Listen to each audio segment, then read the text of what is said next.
Microphones are increasing up here. Morning, everybody. Afternoon. Morning, Governor. Whatever.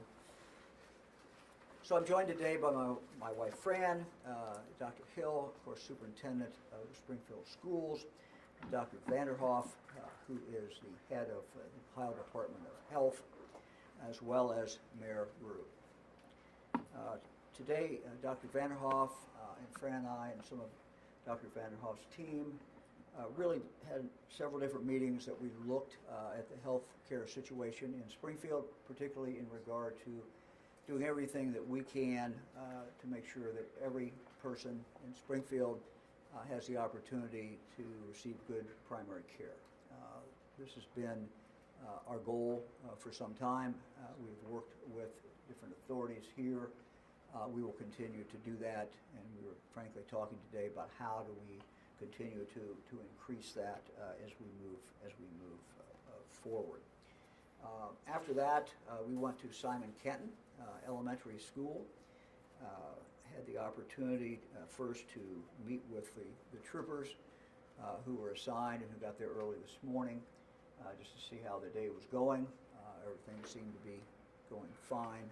We have similar groups, of course, in all the schools, all the school buildings throughout the district. We were met by Allison Thurman, who is the principal at Simon Kenton, and she took us through the school. We had the opportunity to go into the kindergarten class, a first grade class, a sixth grade class, and a very energetic gym class. It was great to see the students. We had a chance to talk to the teachers in the school. We were also accompanied by Hope, who is a therapy dog from the Highway Patrol, 10-month-old.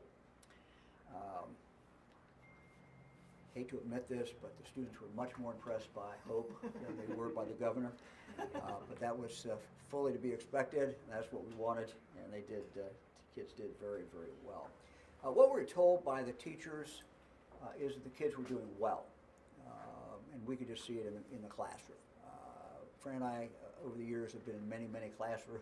It just looked like a typical kindergarten, typical first grade. These are classes that have Hispanic students. These are also classes, certainly, that have Haitian students. And, they were doing well. Teachers described, what they were doing with the students and all the students, and it was a very good description. Teachers also, though, told us that the kids had a tough day yesterday. I think they used the term as a rough day. And so that's not what we want to see. Our goal is to get back to normal and do that just as quickly as we can. Within the last 24 hours, this afternoon, we had one threat. It was very quickly determined by the analysts to be unfounded, and that was the only threat that we had. So that was, again, good news. The procedures will continue. So I want to talk to the parents of students and grandparents and every loved one of the students who are in school. We are going to continue the protocol that we started this morning. We will continue this protocol as long as it is necessary. So you can be assured that we will have troopers there. We will have troopers that are visible.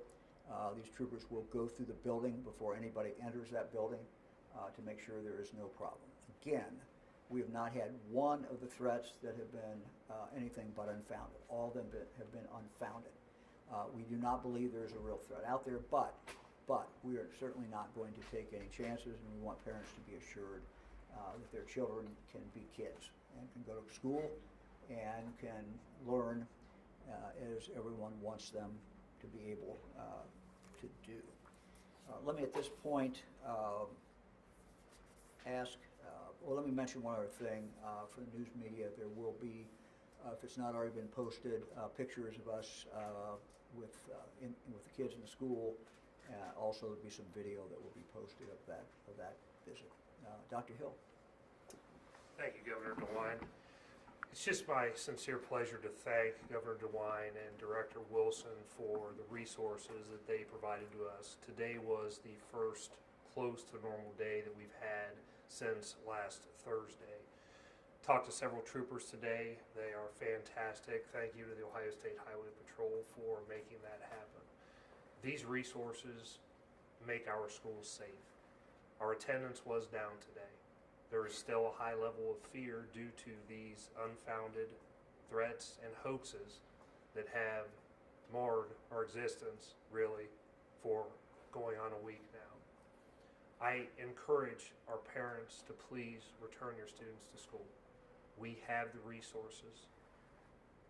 There may be more threats. This may not be over, but with the support of the governor, the support of Director Wilson, and the support of the Ohio State Highway Patrol, our schools are open and ready to serve our highly impoverished population. That's done. Thank you. Mayor. Thank you. Thank you. I just want to thank Governor Mike DeWine and the entire state of Ohio that has shown such tremendous support to Springfield. As far as I'm concerned, this is the way a governor of a state should act. They should support cities like ours.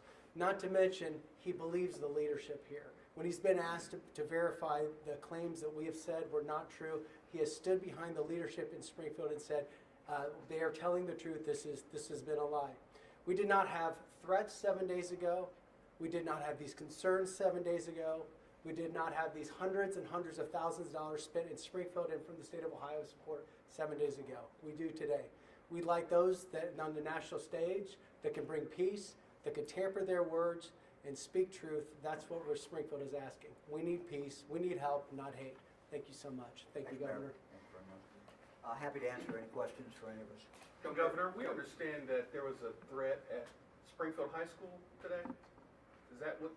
My understanding is there was a threat that included 3 different buildings, and that was one of the buildings. That was the threat I referenced. This is the threat that the analysts and the Highway Patrol determined pretty quickly was simply not valid at all. What about Tecumseh High School? We understand that there was a student that was maybe the county can speak to this, but a student was arrested maybe for making terroristic threats there, threatening to shoot the school up. Yeah, I don't 6th, 7th, and 8th grade. I don't know anything about that. I don't know whether the superintendent. Yeah, that is accurate to my understanding. There was a student at Tecumseh High School who made some type of online terroristic threats and was arrested, I believe, by the Clark County Sheriff's Department. Is it county here that could speak more to that? I don't believe so. I don't see anyone. I don't think so. Governor, real quick, yesterday I know you made mention of the hoaxes being largely from out of the country. Are there some, though, that have been Yes. domestically sourced? Just talk about that. Yeah, my understanding is that some are domestic, some are foreign. Yes. Governor Trump has previously tried to end TPS for Haitians in the past. Now he says that he wants to start his deportation operation here. Can you talk about what mass deportation might do to the economy of a town like Springfield? Well, look, I mean, we're in the middle of a political campaign.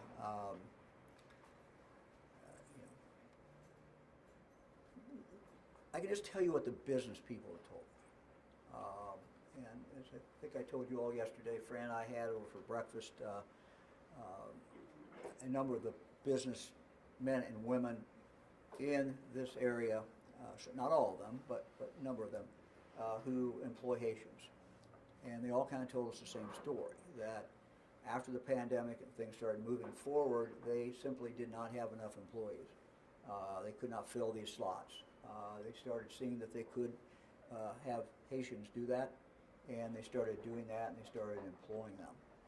We had one person told me, I'm not even sure my business would be here, but for the Haitians. All the other employers said they were very hard workers. Yes, we have language problems initially. Yes, we may have some other cultural differences, but these individuals show up, and they're very valued employees, and they made a point to also tell me, look, we're paying them the same as we're paying anybody else who would fill that. Look, Springfield is on the move.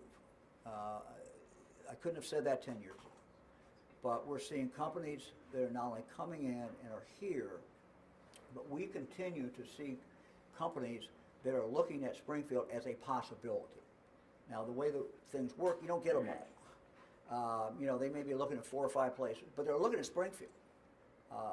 And that is very, very important. I think that's a difference than it was a number of years ago. So we're seeing a real upturn in the economy. We're seeing companies that want to come in here. There's a good workforce in Clark County, in Springfield. And the reality is that the Haitians who are here working are a part of that workforce.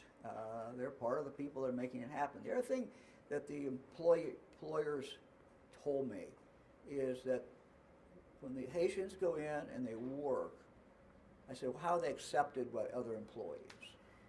And they said, look, they do a good job, and the other employees, you know, are fine with that. You know, my experience from when I was working at DeWine Seeds, and we had all kinds of different employees, there was only one thing that mattered when you were loading a boxcar, and that was the other guy holding his own up. You know, if somebody was shirking or wasn't working, everybody pointed them out to him. You know, hey, you got to get moving. And so that's kind of the way the workplace has been my experience. And what the employers that we talked to said, look, they're doing a very, very good job. Governor, can you talk about how much money's been spent over the last 7 days? We'll do you first, then we'll go there, okay? Last week, you committed $2.5 million to Clark County and the Springfield area to do a number of things to expand primary care services to everyone living in the area, and also to hire more translators and to increase driver's education, primarily for newcomers. Can you tell us, number one, has that money come to Springfield, to the Clark County area? How is it coming through, and has it actually funded into those 3 different initiatives? So first of all, you know, we saw some challenges, and everywhere we go, we need more translators, so we got to hire more people. The good news is that I believe those people are here. We just got to get them employed. We have Haitians here who speak good English, and as well as obviously Creole, and so we have to find them, employ them, and get them into the different places and different locations that they are needed. The driver's training is something that Andy has been working on, and we continue to make some progress in regard to that. We know that this will cost some additional funds. Andy wants to come up here and say anything about that. That's great. In the meantime, as he's coming up, let me have Dr. Vanderhoff just quickly address kind of where we are. Understand, we wanted to make the commitment so that people could work against the commitment, and that they would know that we were serious about this and they were going to do it. So this is a process. Dr. Vanderhoff can maybe give you a quick snapshot of what this is. Can you give your first and last name? Sure, Bruce Vanderhoff, and I'm the director of the Ohio Department of Health. So our work with the community actually has been going on for some time, but following that announcement by the governor, we have accelerated our work with community leaders, community healthcare leaders, to understand what the healthcare delivery needs are in this community and how we can best resource those, how we can best support those going forward. And it's very clear that primary care is the main focus that we need to have. And so we have been working very actively, including today, hearing from leaders in public health and primary care about how we can best support them as they're working to care for the entire community.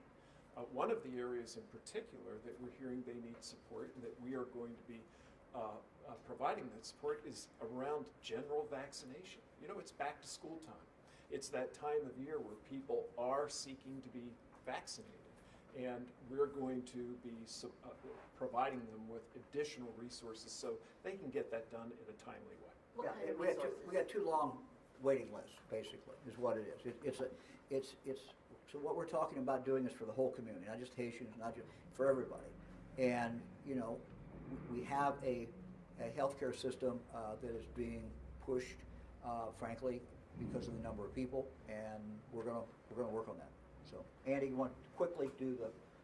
I know some other ones got questions. The question drivers. The question is, what progress have we made since we made the announcement?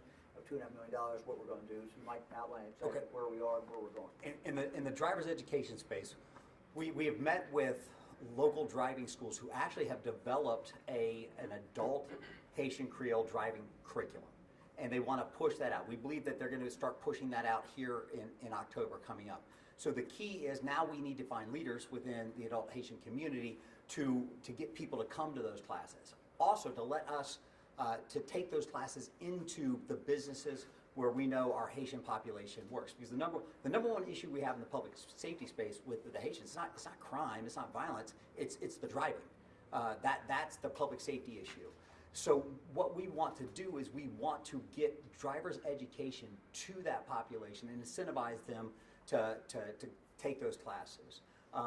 Yesterday when we met with the business leaders understood the importance of their workforce being safe drivers. So they were very open to ideas like setting up mentorship programs where you have driver mentors who work with their Haitian employees during work hours. We know the best way to teach somebody to drive or keep somebody safe behind the wheel is to give them time driving that vehicle with somebody who knows how to drive, with an instructor.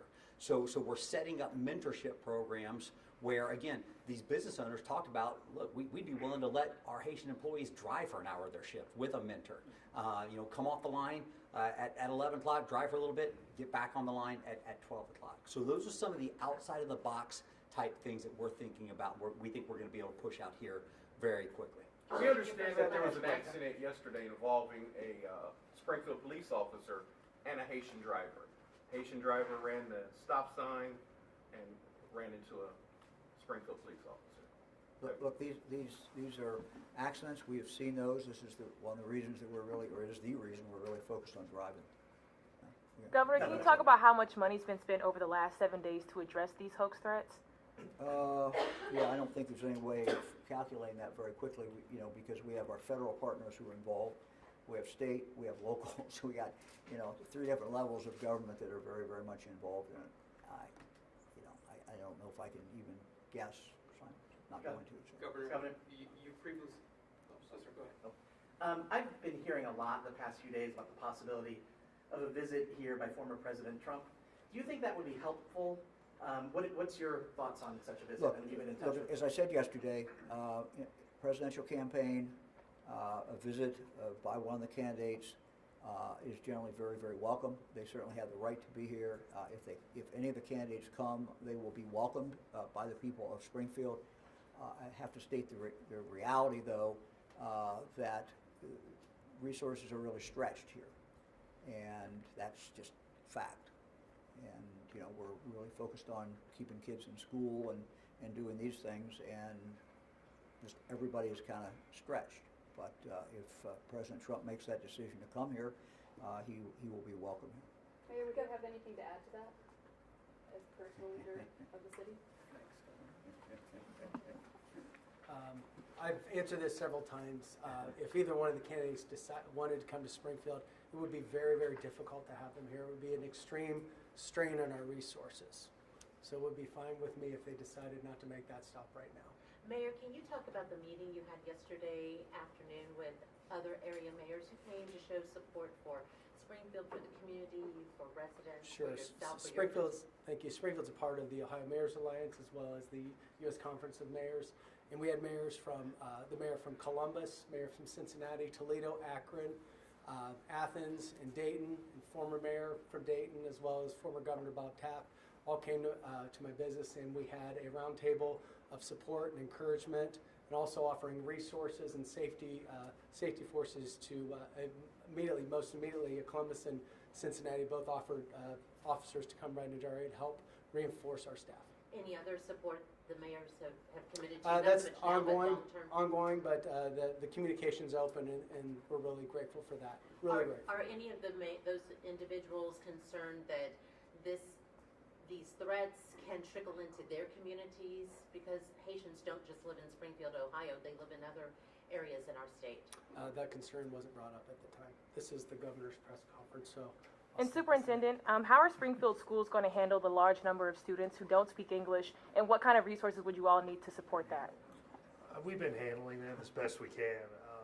The resources that the state provides and that the federal government provides from an educational funding perspective don't meet the need, but we have quickly placed programs in place. We have hired as many TESOL teachers as we have. We have some unique and innovative programs where we are training our own to be TESOL teachers to serve the students, partnerships with various universities.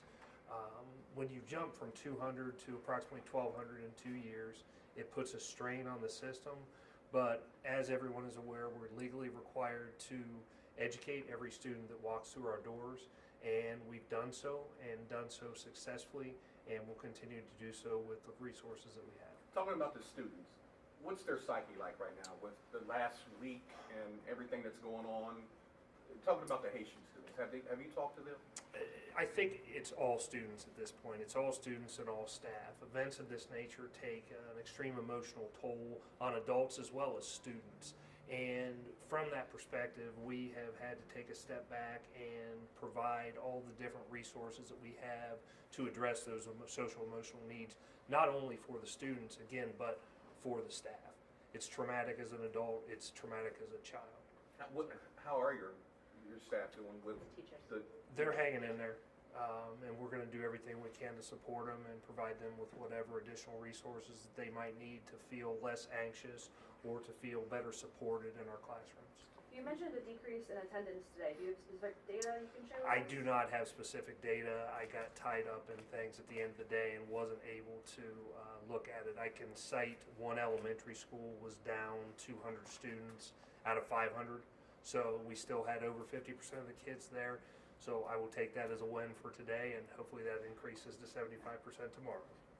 Anybody else? Governor, two quick questions. Has Senator J.D. Vance or anybody from the Trump campaign called to express their support in any way for the city of Springfield? And my second question for you is, you've spoken so much about how Haiti has a special place in your heart. Does it hurt to hear the leaders of your party denigrate this community that you love so much? Well, I hope I would have the same attitude, whether they're Haitian or whatever country they were from.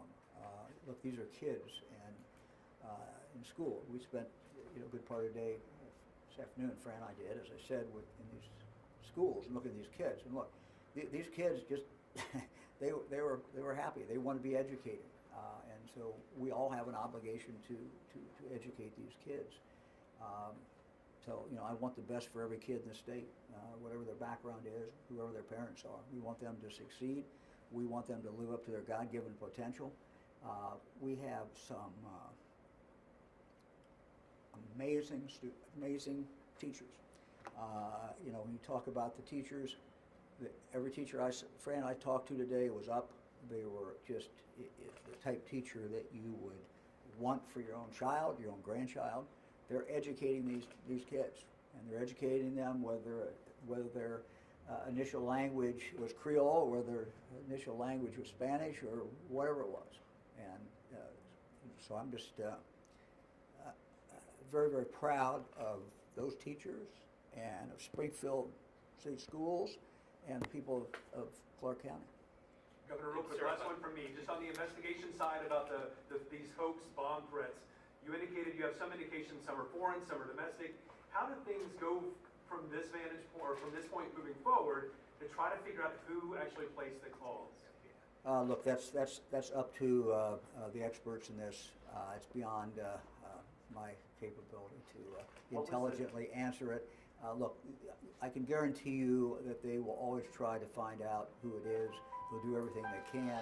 The bad guys are pretty smart, and the bad guys just, want to mess with us. The ones overseas, the ones domestic, you can come up with your own motives, but certainly the ones overseas just want to mess with the United States. What was the nature of the bomb threat to the State House yesterday? Was it related to what's going on in Springfield? Yes. And has the Trump campaign reached out to you to express their support in any way for the city of Springfield? I've not talked to President Trump, and I've not talked to Senator Vance. Governor, do you have any concerns about this now spreading to other communities in Ohio? And have you been speaking with other mayors in other cities? Well, we have, we have a Haitian population in several of our other cities, and it's much smaller than it is here in Springfield. We're in contact with mayors all the time. We've reached out to these mayors and told them that we're here to help them when they need help. So. And Governor, no word from the Trump campaign about a potential visit here then? No, I've received no word about that at all. But I'm not. Anybody else? In regards to the traffic situation, would bilingual signs help, or is it just a matter of they don't know the rules of the road? Look, I mean, I suppose bilingual signs might work, but it's a much more basic problem than that. It is knowing culturally what the norm is in the United States when we drive, and it's also an experience level. Fran, my experience in Haiti, it's just a different world as far as driving. First of all, many people do not have enough money to drive, and certainly not to own a car. So many people don't drive, number one. Second, those who do drive are used to driving in an environment where it's very, very different. And so it's part of what we have to do is help them learn to drive and to help them know what the norms are. Look, part of it is a problem of the law in the state of Ohio, and it's not just confined to the Haitians as far as the problem. If you're 18 years of age in the state of Ohio, and you can go in and you pass a test, you can drive. You do not have to have taken any driver's education. Now, we don't accept that for 15-and-a-half-year-olds or 16 or 17-year-olds. When you get to be 18, you can walk in. So the other problem we're seeing is not just from Haitians. We're seeing 18-year-olds who've lived their entire life in the United States who walk in and can manage to pass a test, but have never had any experience driving before. No time behind the wheel, nor have they had any driver's education. That's a problem, and we have to change this. And it's something I'm going to be asking the legislature to do.